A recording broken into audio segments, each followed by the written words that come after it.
So while those are going around, let me just tell you a little story that pertains to the subject tonight. When Stacy and I were expecting baby number one, besides freaking out, we were trying to plan and think through things. And so we went to a bookstore and we went to the baby section looking at books about baby names and, what to expect when you're expecting, that book that was written by somebody, 1,000 years ago, but every pregnant woman's, had it. It's a great book. So we're going through the book section. We're looking at all these. We get one of these baby name books. It's like 1,001 baby names, okay? So we said, hey, let's just have a little fun. Let's just close our eyes. We'll open up to a random page. We'll put our finger in there, and we didn't. All right, so 1 Kings chapter 16. Let's go there together. 1 Kings 16. We've got 3 chapters of material to cover.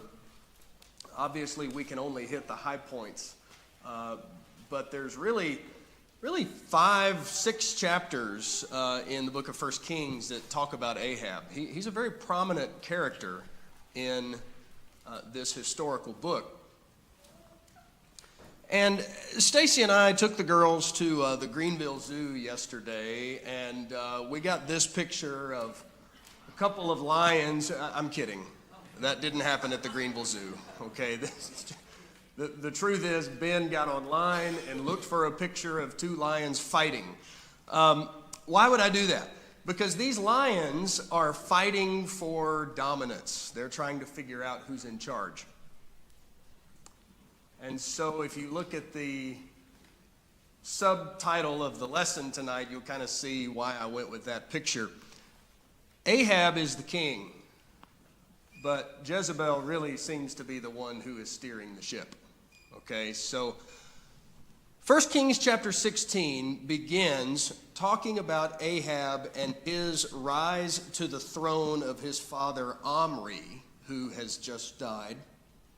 And it says in verse 29, Ahab, the son of Omri, became king over Israel in the 38th year of Asa, king of Judah, and Ahab reigned for 22 years. Now, how is Ahab described in the following verses? What is said about him? There's a few things that are worth noting. What is said of Ahab? All right, he was evil. There's more to it than that, right? How evil was he? He was worse than any king who had come before him, okay? So when you see that in the books of Kings and Chronicles, it is underscoring, no, this guy was really bad, okay? He was worse than any king who had come before him, and you see that in verse 30.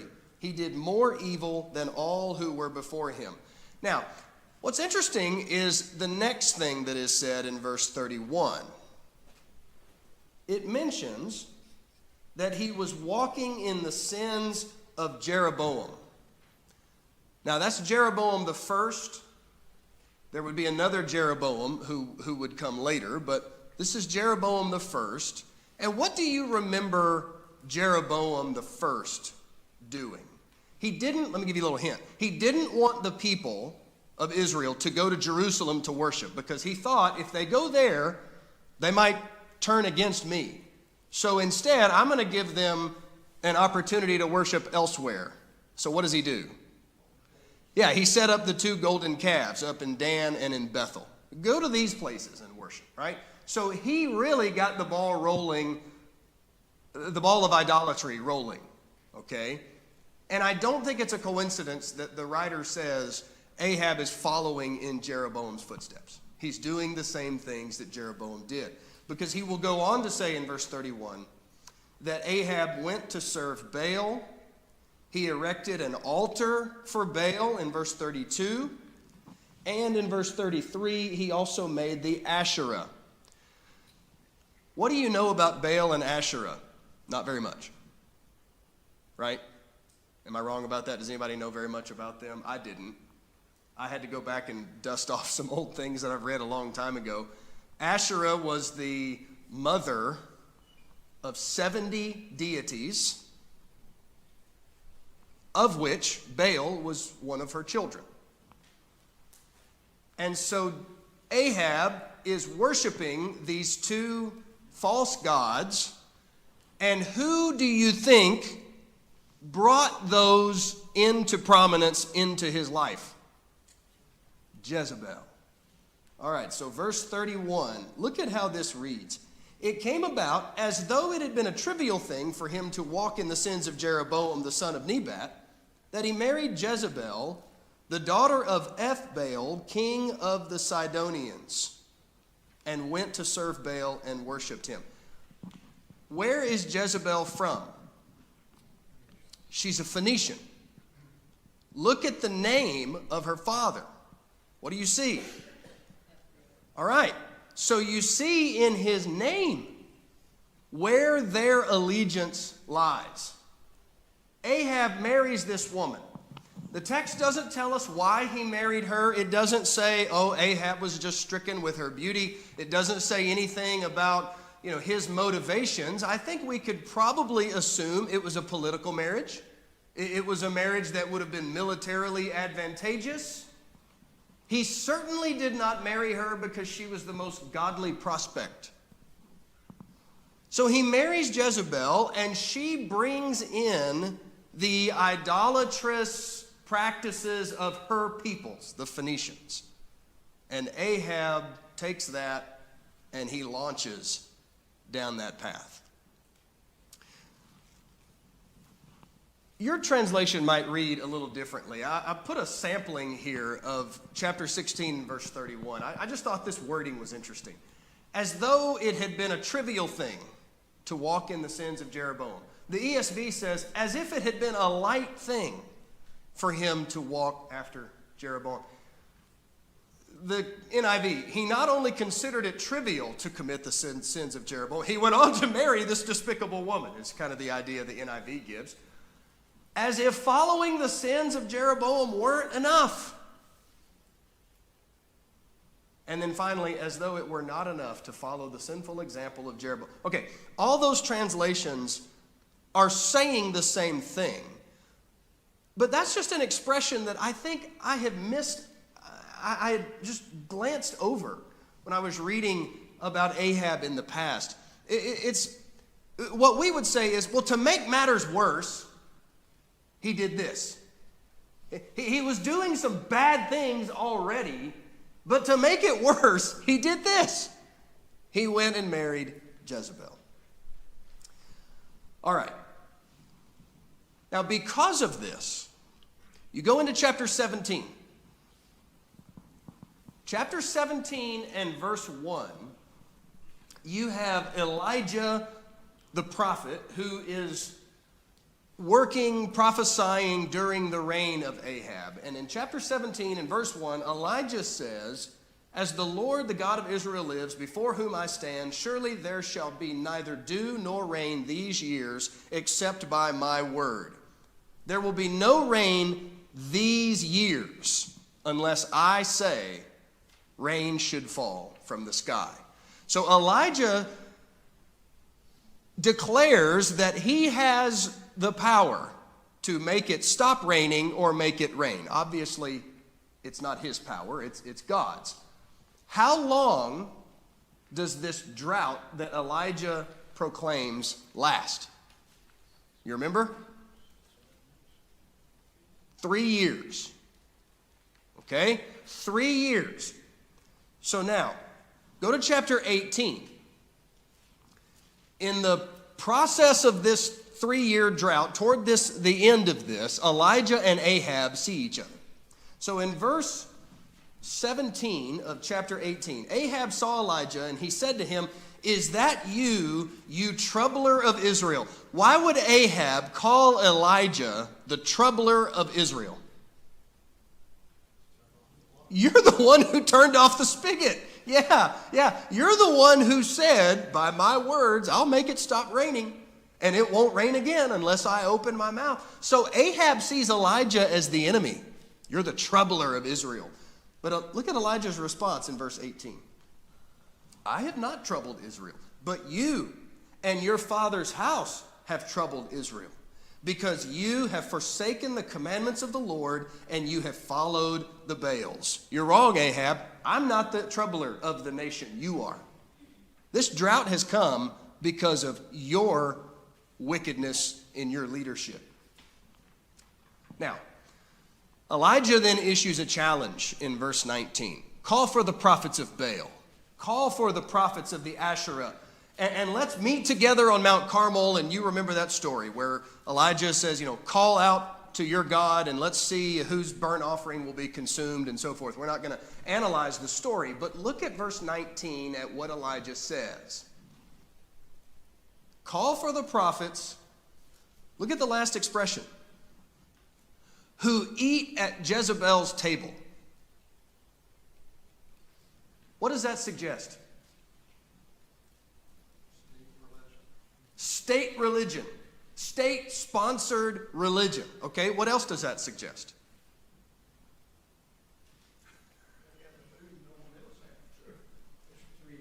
Okay, well, Jerry says there's food at that table apparently after a 3-year drought, but they're still able to eat. She's the boss. She's the boss. These are her prophets, right? These prophets have her approval, her acceptance. They sit at her table. She's the one who brought these into Ahab's life and thus into the nation's life, and they sit at Jezebel's table. Not Ahab's table, her table. Interesting. All right. Elijah wins the great victory at Mount Carmel. Call out to Baal. Maybe he's asleep. Maybe he can't hear you. You should cry out a little bit louder. Their sacrifice is never consumed. And then when it's Elijah's turn, he calls out to God. Fire comes down. All right. Then what does Elijah do after the sacrifice is consumed? What does he do to the prophets of Baal? Kill them. He kills them. Whose prophets are these? Oh, right. Jezebel. So what happens in chapter 19, the first few verses? Jezebel says, Elijah, I'm coming after you. May the gods do so to me and more if you are not like one of those prophets. I'm coming after you. And Elijah runs and flees, and this is when God feeds him with the ravens, and he provides for him, and really fascinating story. But Jezebel is mad, and so she wants to kill Elijah. Now, I want to spend more time in chapter 21, so let's go there.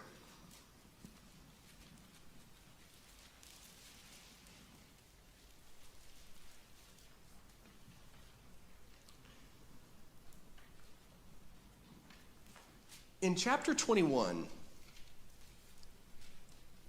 Ahab crosses a line that even for the kings of Israel, wicked and evil as they all were, this was a line that should have never been crossed. He arranges the murder of one of his own countrymen. That should have never happened.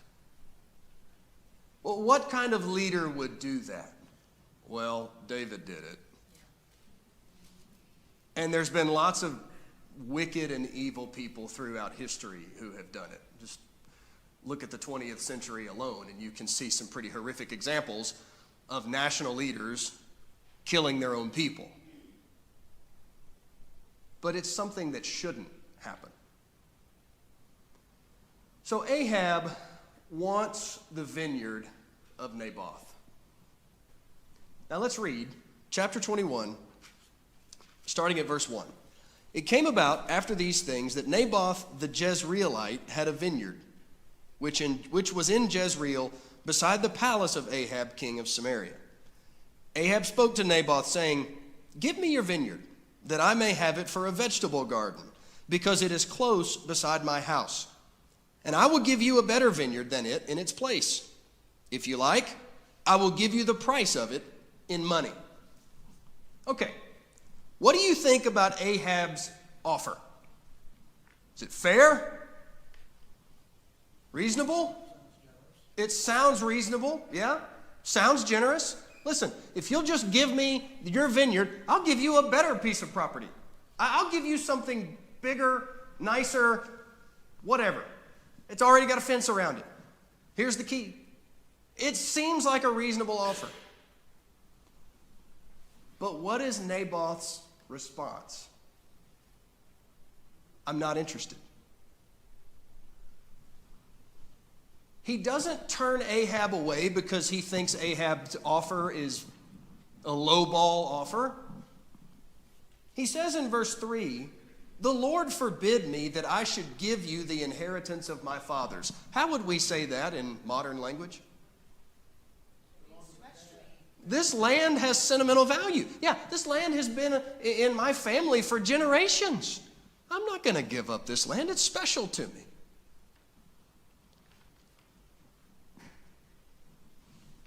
So Ahab, verse 4, came into his house sullen and vexed because of the word which Naboth the Jezreelite had spoken to him. For he said, "I will not give you the inheritance of my fathers." And Ahab lay down on his bed and turned away his face and ate no food. At my house, we call that a tantrum. And that's something that we expect from a toddler, not from a grown man. Just look at the words that are used. He's sullen. He's vexed. He goes to his room. He lays down on his bed. He won't even turn his face, right? I mean, picture servants come to the door.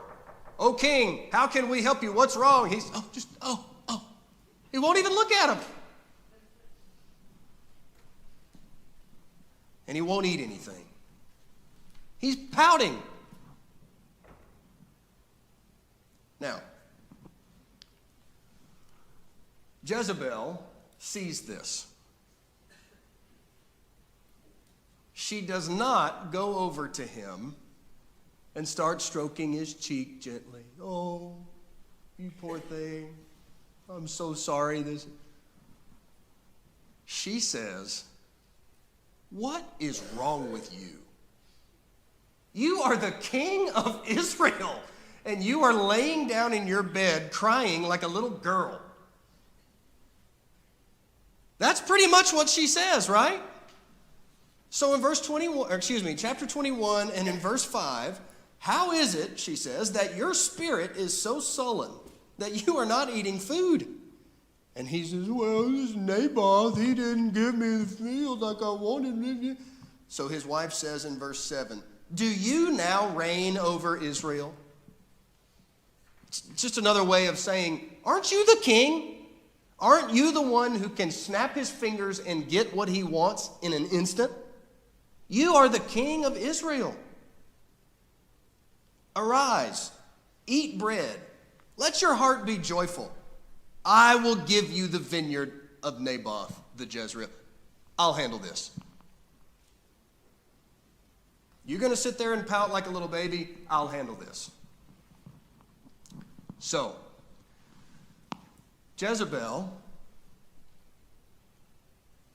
notice the wording. Verse 8.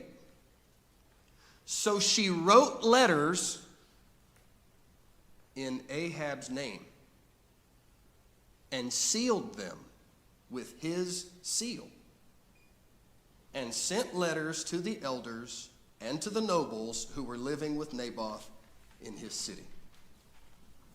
What do you take from that? What is she doing? What's the significance of writing letters in Ahab's name and signing it with his seal? There's fraud and deceit involved here. This is a letter that's being sent out as if it came from King Ahab, but it didn't. Well, but it was still the queen. I mean, it's coming from the same. Yes, true enough. But she assumes the authority of her husband here. She takes on the authority of her husband, the king. And she presents this as if it's coming from him. She sends these letters to the leading men in Naboth's city. And she says to them, verse 12, this is what the letter said. They proclaimed a fast and seated Naboth at the head of the people. Then, as they were told to do, from verse 9 and verse 10, 2 worthless men came in and sat by Naboth. And the worthless men, this is verse 13, testified against him, even against Naboth, before the people, saying, Naboth cursed God and the king. What are the charges? Blasphemy and treason. Yeah, blasphemy and treason. He has cursed God, blasphemy, and he's cursed our king, treason. And what's the punishment for such behavior?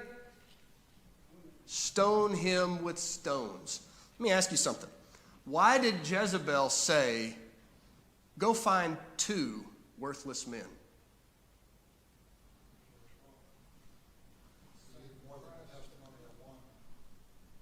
What did Moses say?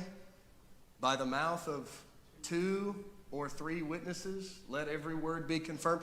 I don't think for a moment that Jezebel is trying to, somehow show that she's taking very seriously the laws of Moses. But she knows the procedure in Israel. If you're going to go through with something like this, you've got to have witnesses and you've got to have more than one. So find a couple of worthless men. That's what she said in the letter. Go find some worthless guys, put them up to this, and make sure Naboth is dead. That's exactly what happens. He is stoned to death in verse 13. Then word comes back to Jezebel in verse 14 that Naboth is dead. And now Jezebel is going to go to Ahab, and she's going to say, get up, go get your vineyard. It's yours. Verse 15. When Jezebel heard that Naboth had been stoned and was dead, she said to Ahab, arise, take possession of the vineyard of Naboth the Jezreelite, which he refused to give you for money, for Naboth is not alive, but is dead.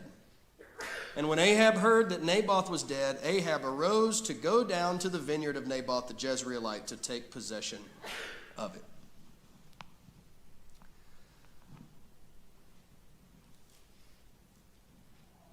What are your impressions of this marriage? What do you think about Ahab? What do you think about Jezebel? What do you think about the dynamic between their relationship?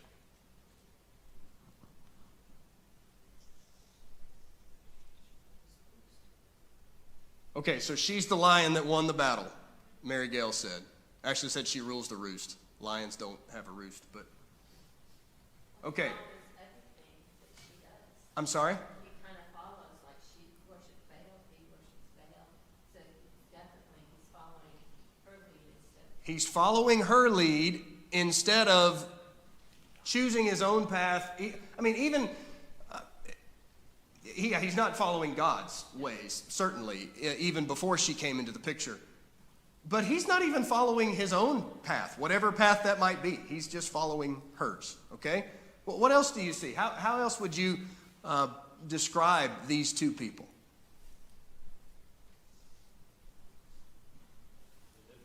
Manipulative. Okay. Jezebel orchestrates this plot against Naboth. She's manipulating the whole thing from behind the scenes. What'd you say, Judy? He wasn't doing anything. No, he was pouting in his bed. Yeah, he's doing what my 4-year-old used to do a couple of years ago.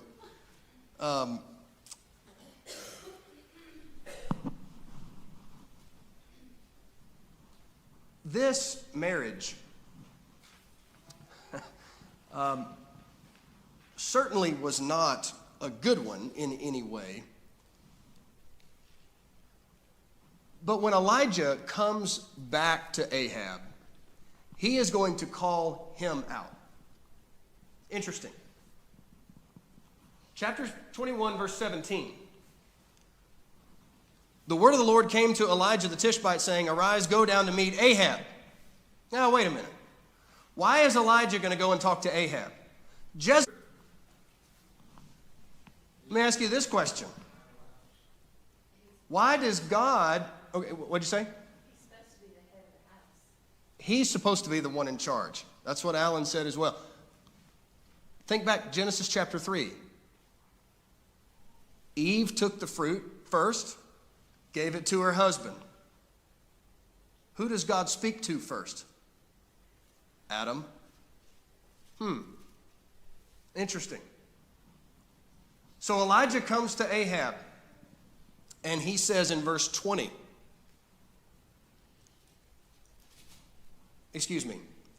verse 19, thank you. God tells Elijah, this is what you're going to say to Ahab. Have you murdered and also taken possession? And you shall speak to him, saying, Thus says the Lord, in the place where the dogs licked up the blood of Naboth, the dogs will lick up your blood, even yours. So Elijah confronts Ahab. Ahab, again, in verse 20, calls him the enemy. You remember in chapter 18? You're the troubler of Israel. Now Ahab says, you're the enemy. And Elijah says in verse 20, I have found you because you have sold yourself to do evil in the sight of the Lord. You have sold yourself to do evil. And Elijah's going to go and make a pronouncement about what will happen ultimately to Ahab and Jezebel. But I want us to key in on verse 25 because this summarizes their relationship. Surely there was no one like Ahab. This is the writer of the book of Kings writing this, okay? This is commentary. This is not Elijah's words. The writer of the book of Kings says, surely there was no one like Ahab who sold himself to do evil in the sight of the Lord because Jezebel, his wife, incited him.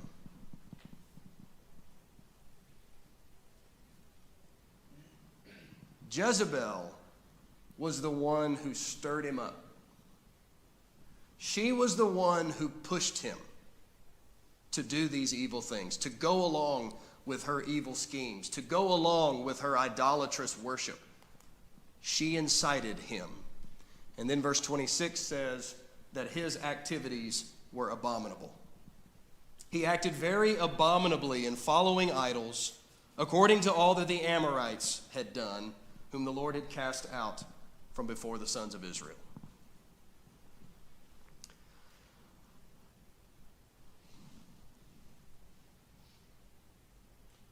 There's a couple of ideas I want us to think about from this lesson.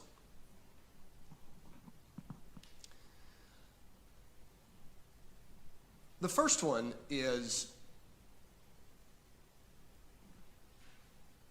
and admittedly, this might be a little bit strongly worded. I'm not trying to backtrack on the point that I'm making, but I might backtrack a little bit on the wording. Your spouse will either deepen your faith or make a disaster of it. Now, the way I worded might suggest that there's no in between.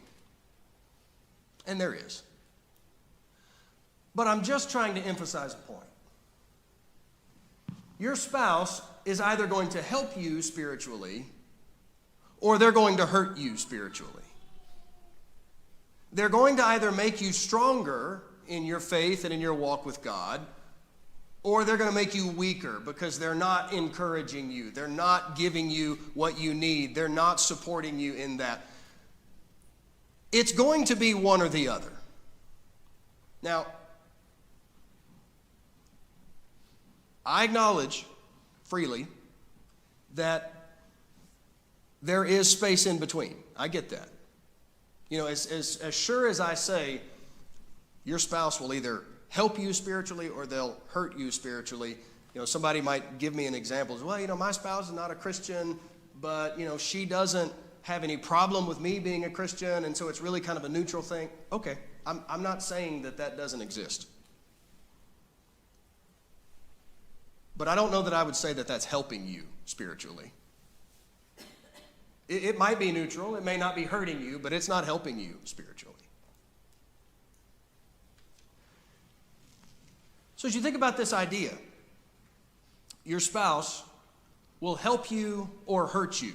You see that clearly in this story. Ahab was not a godly man before he met Jezebel. There's no mistake about that, but she made him more wicked, and she pushed him to limits that I don't think he would have gone to without her. He let a foreign woman bring in foreign gods, and he let her wag the tail of the dog. He let her have the power and the control. He rejected his Israelite heritage. He rejected God. He rejected the law of Moses. He even rejected the godly example of kings who had come before him, like David. He has completely eschewed everything that should have been his Israelite heritage. Jezebel exaggerated all of that and made it worse.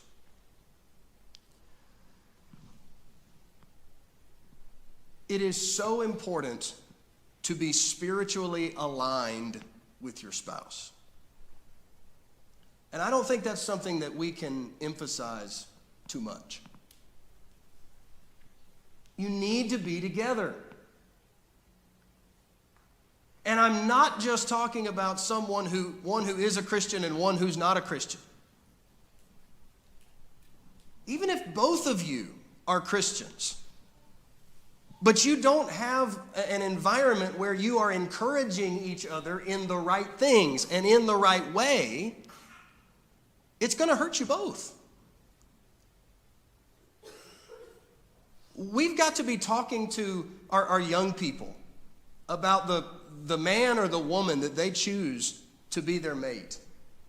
We need to be talking to them about this story and similar stories in the scripture where people are being led down a path through the influence of their husband or their wife. We need to be encouraging our young people to find serious Christians to marry. And stories like this emphasize that point. Let me give you the second thing, and then we can have some additional comments if you have them. Your marriage will have a lasting impact either for good or for evil on those who come after you. And the choice is yours as to which it will be. Ahab was long remembered for his idolatry and his wickedness, even long after his death. It was said of other Israelite kings that they walked in the way of Ahab. He was known for generations to come. Jezebel is mentioned by Jesus in the book of Revelation. In Revelation 2 and in verse 20, Jesus tells a church, there's a woman who is in your church and she is evil. And he figuratively calls her Jezebel. She's having an influence among you and you need to get her out. It wasn't an actual woman whose name was Jezebel. It was an actual woman. But Jesus says, she's like Jezebel. Get her out. She's hurting you. And that was almost 2,000 years after actual Jezebel lived. Jesus says, get her out. So the influence of your marriage is going to reach long into the future. You will be remembered by your children and by your grandchildren. And they will have memories of your marriage. into their adulthood and into their golden years, what are they going to remember? Alan? You started this lesson with your story about naming a child, and the book, the secular book, That's right. says, this is a name that you probably want to think twice before you use it. Right. So the influence of Jezebel is not just biblical, it's 2,000 years beyond. Yeah, good point. Good point. And will continue to be. Yeah. Yeah. Alan? Had an opportunity many years ago to talk to a young lady who I was trying to talk out of marrying a guy. And I asked her the question, I said, one thing that you need to be asking yourself, is this guy going to make it easier or harder for you to get to heaven? And her answer was, but I love him. To which I said, that doesn't mean it's smart. You can fall in love with someone and it can still be a dumb thing to do. And I think that marriage lasted about 18 months.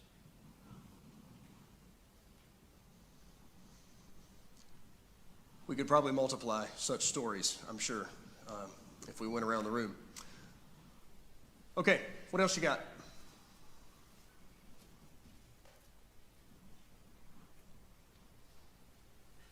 Okay.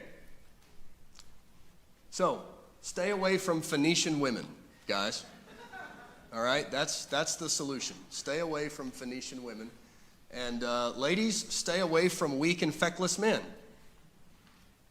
Maybe that would be a good summary, but there's certainly more to consider. Okay, thanks everybody. Good to see all of you. Next week's lesson, I'm going to be out of town. Alan Moeller's handling next week's lesson for us. The handouts are out in the box on the table. Thank you.